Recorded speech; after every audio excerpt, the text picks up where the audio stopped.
Salut les Beauty Books, c'est Marie et bienvenue sur ma chaîne.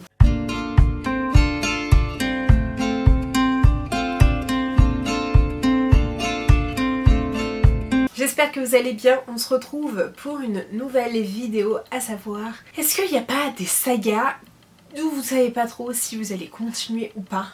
Bah c'est exactement le principe de cette vidéo. Vous allez devoir m'aider à prendre une décision, savoir si je continue ou pas ces sagas. J'ai sélectionné quelques petites sagas comme ça à vous présenter et vous allez devoir m'aiguiller, savoir si ça vaut le coup que je continue ou pas cette saga. Voilà, tous vos retours seront constructifs, donc on commence maintenant. Je sais pas exactement combien de sagas il va y avoir, mais il y en a quelques-unes.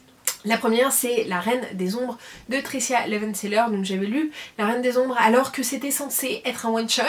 Depuis il y a La Duchesse sans ombre peut-être, je sais plus comment c'est exactement le titre, mais je me demande si ça vaut vraiment le coup de le lire. La Reine sans ombre j'avais plutôt bien aimé, on était sur quelqu'un qui s'infiltrait pour pouvoir tuer qui voulait se marier avec le roi pour tuer le roi pour se venger et on est sur un petit enemies to lovers puisque elle commence à tomber sous son charme et à se dire que pourquoi elle le tuerait. Et donc voilà, on était sur un one shot comme ça. Là je sais que c'est un spin-off, mais je me dis est-ce que ça vaut vraiment le coup? Est-ce que c'est si sympa que ça? Ou est-ce que je le laisse en tant que c'est une saga, c'était un one shot et je ne considère pas comme une saga. Nous avons ensuite Le Faucheur de sorcières. Voilà, j'ai lu le premier tome. J'ai pas méga apprécié, mais apparemment la suite vaut vraiment le coup. Donc déjà je vais l'enlever de ma bibliothèque, mais est-ce que la suite ça vaut vraiment le coup? C'est une saga de Charissa Weeks sur une jeune femme qui veut se venger de sa sœur qui a été récupérée par le faucheur de sorcières 6 ans avant. Et donc là elle est bien décidée à se faire choper par lui et à se venger, à savoir ce qu'est devenu sa sœur, à récupérer sa sœur et voilà. Mais le tome 1 était très très lent. Il se passe pas énormément de choses, sauf à la fin qui m'a un petit peu donné envie de continuer la saga. Et comme j'ai toujours ce syndrome un peu de... j'ai peur de manquer, je me dis si j'arrête est-ce que je vais louper vraiment quelque chose ou pas, ou est-ce que ça vaut pas le coup et franchement il y a d'autres sagas qui sont plus intéressantes. Pareil pour Dark Magie de Kel Carpenter qui est aussi une saga de chez Bookmark. J'avais lu La Fortune sourit aux acharnés que j'avais eu un peu de mal à lire aussi, et pourtant il était assez court, mais ça m'avait pas transcendé, ça avait été très très introductif, très slow burn, mais est-ce que ça vaut le coup que je continue ou pas? C'est des courts romans, c'était quand même intriguant, mais j'avoue que déjà je me souviens plus énormément de ce qui s'est passé, parce que ça fait plus d'1 an que je l'ai pas lu, enfin que je l'ai lu. Mais je ne sais pas si la suite vaut le coup, sachant qu'il y a 4 ou 5 tomes qui vont sortir en tout, je crois. Donc j'ai besoin de votre aide s'il vous plaît. Dans un tout autre registre, j'hésite à abandonner la saga de Alexis Laibscher, à savoir Victor Venturi et Olivia Montalver, puisque j'avais entendu parler des romans de Alexis Laibscher comme étant génialissimes. J'avais lu un one shot juste avant et j'ai quand même tenté Les Poupées et en vrai j'ai bien aimé, mais sans plus. J'ai pas non plus trouvé ça incroyable. Alexis Laibscher, j'ai un peu de mal avec l'auteur en lui-même, j'ai pas trop apprécié certaines façons de parler et certaines façons de penser, mais après c'est personnel aussi, mais ouais, je sais pas trop.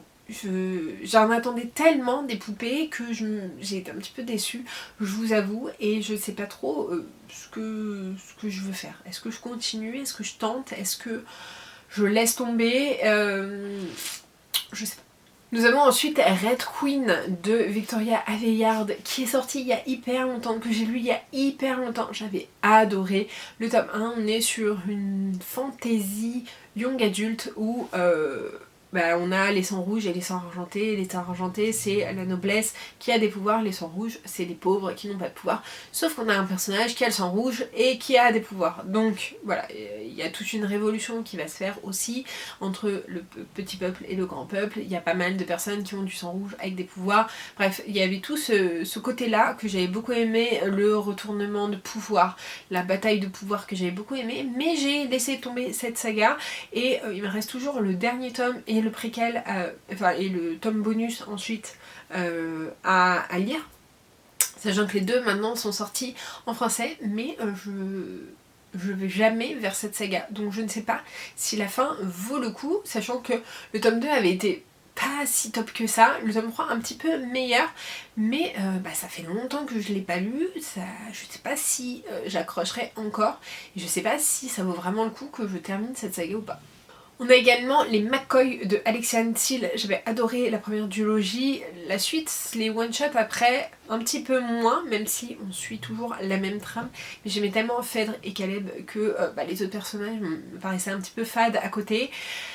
J'ai lu il y a un an le tome 4, il me reste le tome 5 et 6 à lire et j'arrive pas à aller vers eux, je sais pas pourquoi, j'arrive pas à me lancer et à continuer, pourtant j'aimais beaucoup, on est dans les clans écossais, mais de nos jours il y a beaucoup de batailles, de clans, et c'est ce qui prévaut par rapport à la romance, même si c'est une new romance, mais je sais pas pourquoi, j'ai du mal à aller et à y retourner et à le lire. Je sais que cette saga a fait l'unanimité quasiment, que tout le monde a adoré et l'a terminée et a voulu absolument la terminer, donc je sais que je vais avoir pas mal de messages en disant vas-y continue parce que c'est une pépite, mais je sais pas pourquoi j'arrive pas à franchir le pas.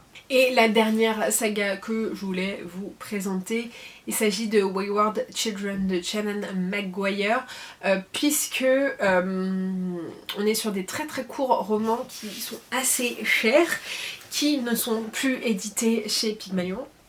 Il n'y a que les 3 premiers tomes qui sont édités chez Pygmalion pour une dizaine sortis en VO. Donc j'aimais beaucoup cette saga. On est sur un monde très fantastique, très onirique, et un peu sombre quand même, si les enfants découvrent une porte à un moment donné qui les amène vers un pays imaginaire, un peu à la Alice au pays des merveilles, et on suit dans le premier tome un internat qui va récupérer les enfants une fois qu'ils sont revenus de leur pays imaginaire pour faire une transition entre ce pays imaginaire et la réalité, et donc il va y avoir pas mal de choses, on va retourner dans le passé pour savoir comment certains ont vécu dans leur pays imaginaire, et j'ai trouvé ça hyper intéressant, il y a des sujets hyper pertinents, hyper bien travaillés, etc.